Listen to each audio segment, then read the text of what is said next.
Mwaka Blessed Gospel Promotions ekomyewo ne Mega Heart Worship Banquet 2023 season ey'omukaaga.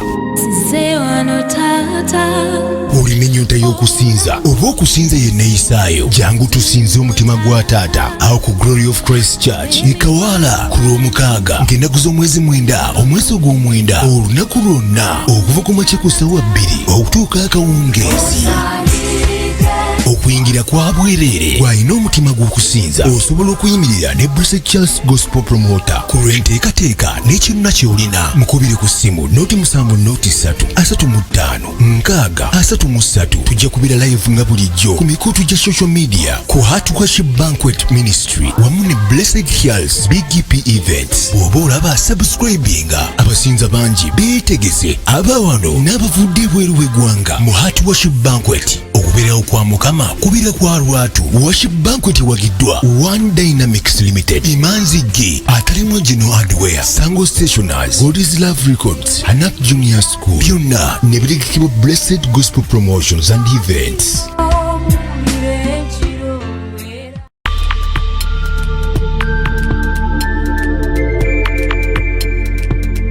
You are watching BGPTV, the Father's Heart.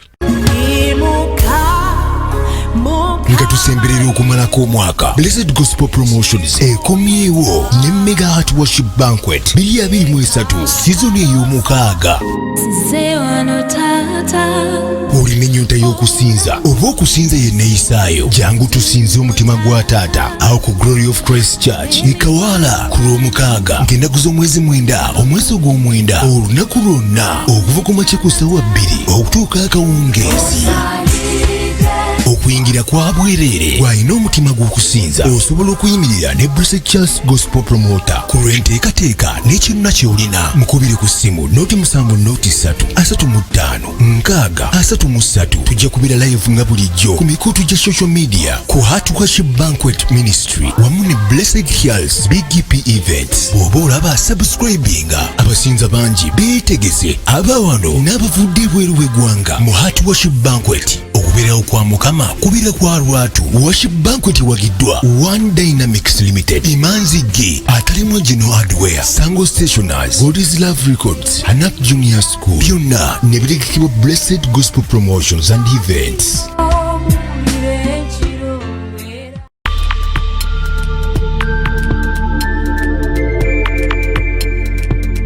You are watching BGPTV, the Father's Heart.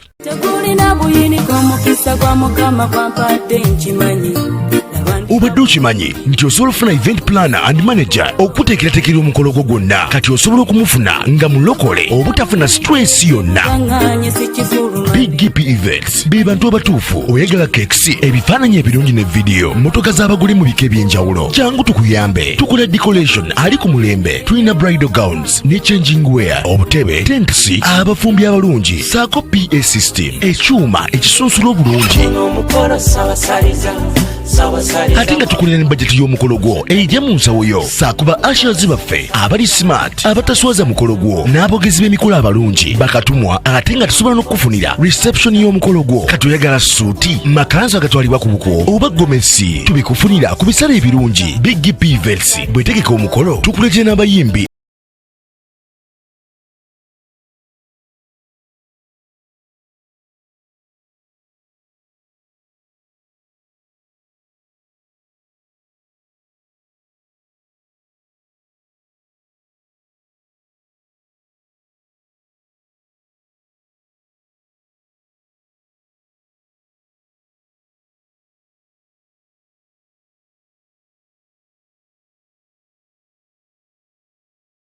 Likinga, subscribinga, oba ogoberere era oyanirize n'omulala byonna bya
Worship you now.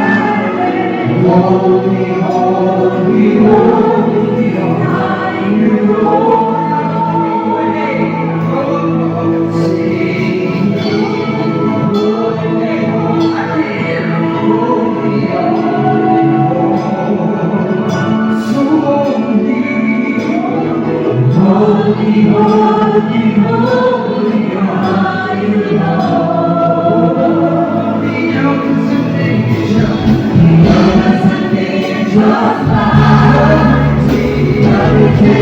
we worship you now. Holy, holy, holy are you, Lord. Wekukubira, wekukubira, wekukubira omutima gwe. Wekukubira, wekukubira, wekukubira, wekukubira, wekukubira, wekukubira.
Then to get.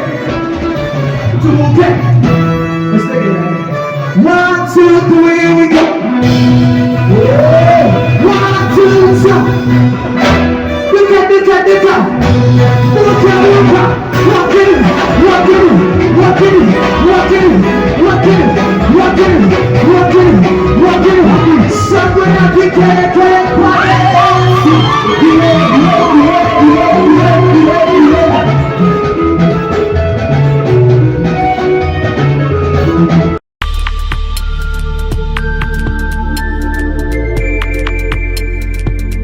You are watching BGPTV, the Father's Heart.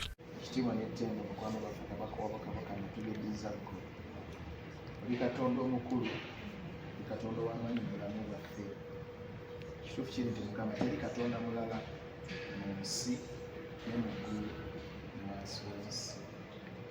Osigala nga gwe Katonda, osigala nga gwe Mukama, osigala nga gwe muyinza wa buli kantu, gw'ayinza byonna, gw'asobola ku kimu. Bonna bonna bakatonda basigadde abasinga maanyi ga mikono gy'abaana b'abantu, abamu baakola bakole, abamu bavumbula bavumbule, abamu omuntu yabayitira n'abateeka mu kifo ekimu nga tebalivaawo emisana n'ekibi. Naye gwe oli Katonda akola amagero, omutandisi era omukomekkereza owa buli kintu, nakwotera n'okukkiriza kwaffe. Oli Katonda abeera mu buli kifo, oli Katonda abeera mu buli wamu, oli Katonda ayinza buli kantu, oli Katonda asaasira buli omu. Kitene Katonda omulamu, gwoleka gwe kabaka wa bakabaka, gwoleka gwe empologoma ya Yuda, gwoleka gwe yatonda eggulu n'ensi, gwoleka gwe watonda obutonzi bwonna obuli mu nsi. Mutene tulaba ne kituwuniikiriza amaaso gaffe, buli kisukka endowoozi zaffe, buli kisapaasinga okumanya kwaffe, ye gwe Katonda omukozi waabyo. Tukuddize ekituba n'ettendo, ayi Katonda omulamu emisana gw'olwaleero. Kitaffe ayi Katonda omulungi, nga yeffe band BGP band ekulembera mu banquet, that worship banquet, obuweereza bwewaseza ku Mukama waffe Blessed Charles Luzi. Kitaffe ayi Katonda omulamu, nabayo nga tukwetaaga nnyo n'okusinga abantu abagenda okujja okwetaba wamu naffe n'okusinza kuno.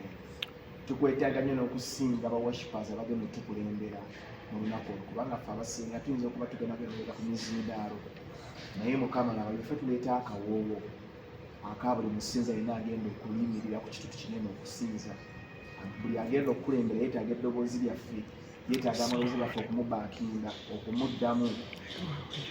Kitaffe Katonda omulamu Yesu, tuliva mukwano gwaffe emisana gw'olwaleero ayi Mukama, tukukoowoola mu nsonga eno ayi Katonda omulamu. Essaala zisabiddwa okumabega n'emabega, tukwegayiridde ebirumiru naye n'olwaleero ayi Mukama tusabye leka n'essaala yaffe eno ayi Mukama Katonda omulamu Yesu oyongere ku ezo ezeegayirirwa abakyala n'abaami ba Katonda ab'amaanyi. Kitaffe ayi Katonda omulamu, twetaaga okubeerawo okwo mu maloboozi gaffe ayi Mukama, obulamu bwaffe ayi Kitaffe Katonda omulamu Yesu. Tusaba okusaasirwako, otusaasire byonna ebitusobako, kubanga tuli baana b'abantu ayi Mukama. Tulemererwa emisana ne tugwa ekiro, tutendewalirwa mu bigambo ne tulemererwa mu kutuukiriza, tweryane ne tulemererwa okutuukiriza. Otusaasire Katonda omulamu mu bikolwa, mu ndowooza, mu neeyisa, mu njatula, mu ntambula, mu nteebereza ne mu nfumitirizo ey'obwongo twonoonye mu maaso go. Otusaasire Katonda omwesigwa, otusaasire Katonda ow'ekisa, tunaaze n'omusaayi gwa Yesu Kristo omulezi Katonda omulamu. Kitaffe ayi Mukama, kabaka w'abakabaka, tusabye tuggyeeko buli bbala na buli kyakunenyezebwa kyonna omubi kyatulinako, kubanga Bayibuli egamba nti mu Sitaani yanenya abooluganda. Kitaffe Katonda omulamu, tusabye otunaaze n'omusaayi gwa Yesu Kristo omulezi gwa kusaba Gologoosa. Tunaazeeko buli nsonga yonna omubiri gy'abadde atulinako, tunaazeeko buli kulemererwa, buli bunafu bwonna. Ayi kabaka w'abakabaka, tuyimirire ku lunaku lwa worship banquet mu kifo kinene ayi Mukama ekiriko kyakunenyezebwa, ogogole amaloboozi gaffe ayi Mukama, mu kusinza kw'olunaku olwo ayi Mukama. Twegattibweko eggulu, twegattibweko zimalayika ezikola kuyimba, ezisinza n'okusoma okutegereka mu ggulu mu maloboozi agatawulirwangako mu nsi. Ayi Mukama, kabaka w'abakabaka, Kitaffe Katonda omulamu Yesu, gw'oba otuwaago mukwano gwaffe tusinze, okkirize era oganye omwoyo okubeera mu kifo kinene, okubeerawo kwa ayi Mukama Kitange Yesu, okuzitowa kubeere mu kifo kinene ayi Mukama. Osisinkane abakazi n'abasajja mu ngeri ez'enjawulo, buli omu ng'okukkiriza ku bwe kunaabeera, buli omu ng'okuyana ku bwe kunaabeera, buli omu ng'okwewayo ku bwe kunaabeera, oleme kubaako n'omu gw'oyitako.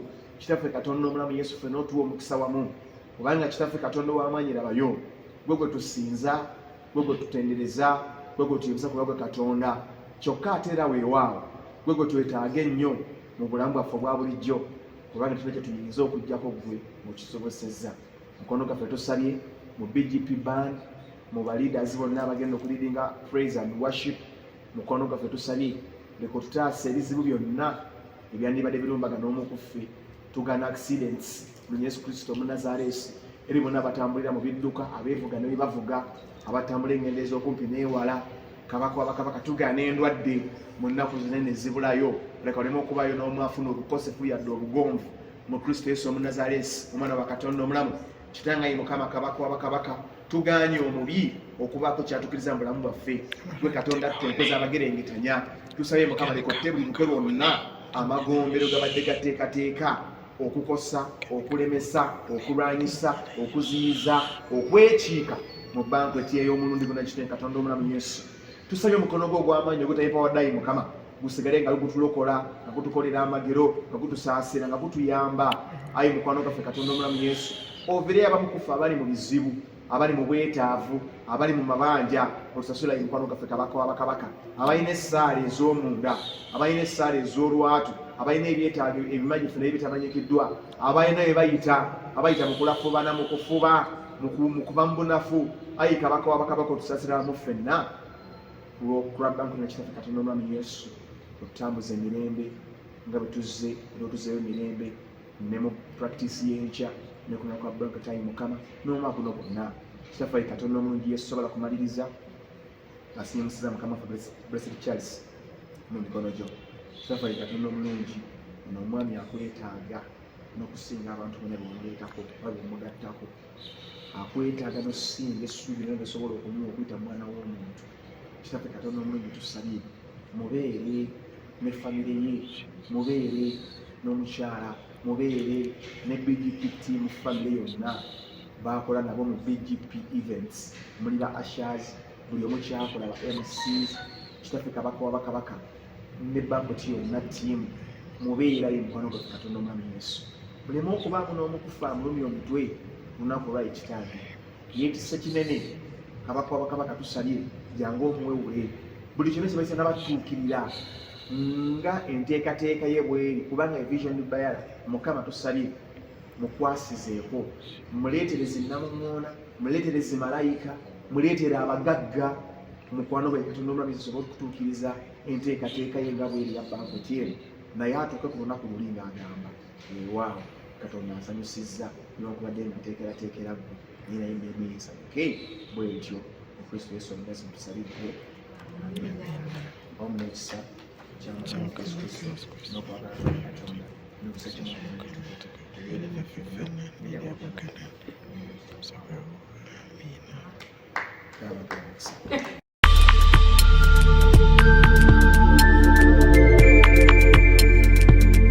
You are watching BGP TV, the Father's Heart.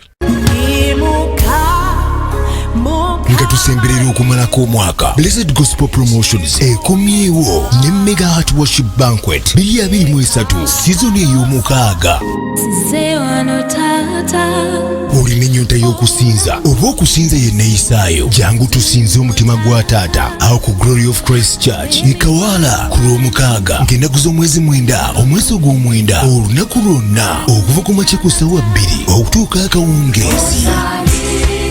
Okuyingira kwa bwereere gw'alina omutima gw'okusinza osobola okuyimirira ne Blessed Charles Gospel Promoter ku lw'enteekateeka n'ekyonna ky'olina. Mukubire ku ssimu noti 7 noti 3 35 633. Tujja kubira live nga bulijjo ku mikutu gya social media ku Hardwork Banquet Ministry wamu ne Blessed Charles BGP Events. Bw'oba olaba subscribinga, abasinza bangi beetegese abawano n'abavudde ebweru w'eggwanga mu Hardwork Banquet. Okubeerawo kwa Mukama kubira kwa lwatu. Worship Banquet wagiddwa One Dynamics Limited, Imanzi G, Atalimu General Hardware, Sango Stationers, God's Love Records, Hanak Junior School, byonna ne birikikibwa Blessed Gospel Promotions and Events.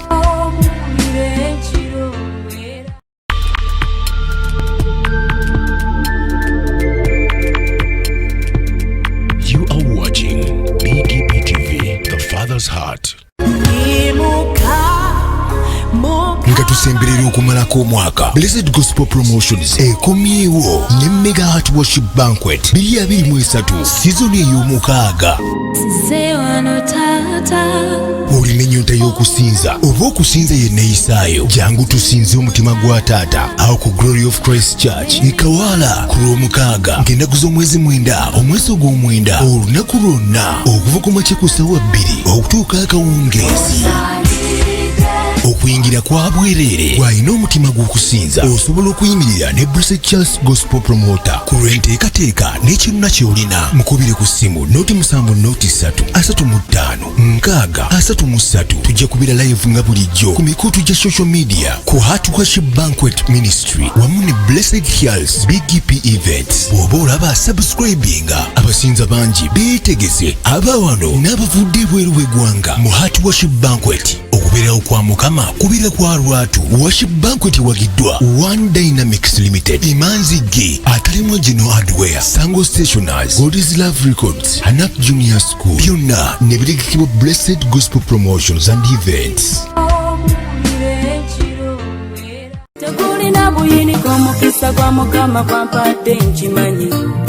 Obadde okimanyi nti osobola okufuna event planner and manager okuteekerateekera omukolo gwo gwonna, kati osobola okumufuna nga mulokole obutafuna stress yonna. BGPevents be bantu abatuufu oyagala kekisi, ebifaananyi ebirungi ne vidiyo, motoka z'abagole mu bika eby'enjawulo. Jangu tukuyambe, tukola decoration ali ku mulembe, tulina bridal gowns ne changing wear, obutebe, tentsi, abafumbi abalungi, saako PA system, ekyuma ekisunsula obulungi. Ate nga tukulira ne bajeti y'omukolo gwo ejja mu nsawo yo. Saakuba ashers baffe abali smart, abataswaza mukolo gwo, n'abogezi b'emikolo abalungi bakatumwa, ate nga tusobola n'okukufunira reception y'omukolo gwo. Katoyagala suuti, makanzu agatwalibwa ku buko oba gomesi, tubikufunira ku bisale ebirungi. BGPevents bwetegeka omukolo tukuletera n'abayimbi abasanyusa abagenyi bo, saako kukola selection y'ennyimba.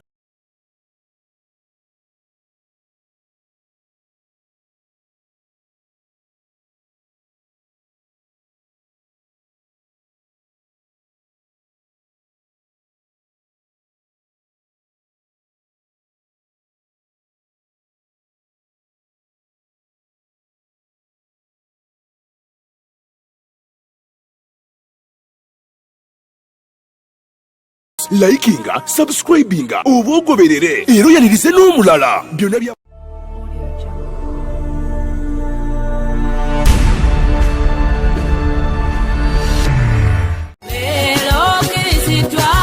obadde weebuuza omuntu asobola okukwasaganya omukolo gwo ne gunyuma nga tofunye na stress. BGPevents be bantu abatuufu, bategese emikolo mingi ate nga tebasosola, omuli embaga, okwanjula, obubaga obutonotono obw'enjawulo. Blessed Gospel Promotions and Events era bategeka ebivvulu, crusades, conferences, zisemina, ate nga bapromotinga n'abayimbira ennyimba eza gospel yekka. Balina ba ushers abalungi, abalokole, abataswaza mukolo gwo. Bakolera selection y'ennyimba z'oyagala eza gospel, gwazaagala ku DVD oba ku ka flash, oyagala nnyimba za mikolo, za Christmas oba za kabagako, zonna bazikuselektingira. Batuukirire gwayagala audio oba video production, music direction, okuwandiika ennyimba, oyagala sindika message nnyingi, bakola graphics ne designing. Balina ne ba service providers abeesigwa beweetaga ku mukolo gwo. Blessed Gospel Promotions and Events bw'obawa omukolo gwo tewejjusa, gwabaagala bakubire ku ssimu noti 775 8 8 obagenda ku Facebook page yabwe Blessed Charles, Blessed Gospel Promotions, BGPevents, excellence, integrity, time and hard working.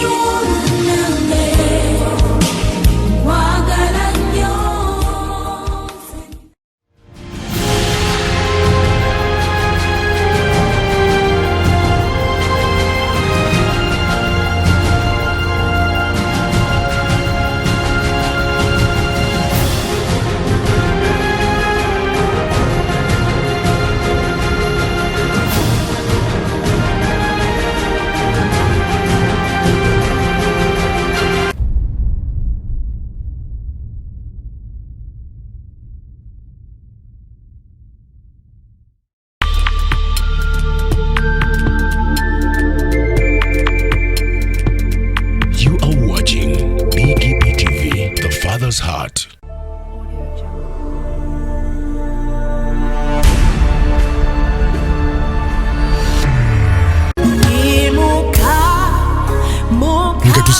okumalako omwaka Blessed Gospel Promotions ekomyewo ne Mega Hardwork Banquet 2023 season ey'omukaaga. Olina ennyonta y'okusinza oba okusinza yenneeyisaayo, jangu tusinze omutima gwa taata awo ku Glory of Christ Church e Kawala ku Lwomukaaga ng'ennaku z'omwezi 9 omwezi ogw'omwenda olunaku lwonna okuva ku makya ku ssaawa 2 okutuuka akawungeezi. Okuyingira kwa bwereere bw'alina omutima gw'okusinza osobola okuyimirira ne Pt1 Gospel Promoter ku lw'enteekateeka n'ekinona ky'olina. Mukubire ku ssimu noti 7 noti 3 35 633. Tujja kubira live nga bulijjo ku mikutu gya social media ku Hardwork Banquet Ministry wamu ne Blessed Hearts BGPevents. Bw'oba olaba subscribinga abasinza bangi beetegese abawano n'abavudde ebweru w'eggwanga mu Hardwork Banquet. Okubeerawo kwa Mukama kubira kwa lwatu. Worship Banquet wagiddwa One Dynamics Limited, Imanzi G, atalimu Gino Hardware, Sango Stationers, God's Love Records, Hanak Junior School, byonna ne birigikibwa Blessed Gospel Promotions and Events.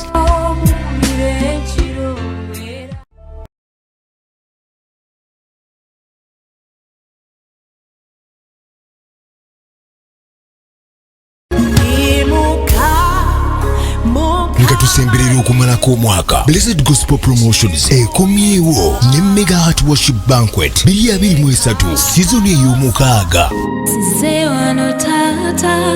Olina ennyonta y'okusinza oba okusinza yenneeyisaayo, jangu tusinze omutima gwa taata awo ku Glory of Christ Church e Kawala ku Lwomukaaga ng'ennaku z'omwezi 9 omwezi ogw'omwenda olunaku lwonna okuva ku makya ku ssaawa 2 okutuuka akawungeezi.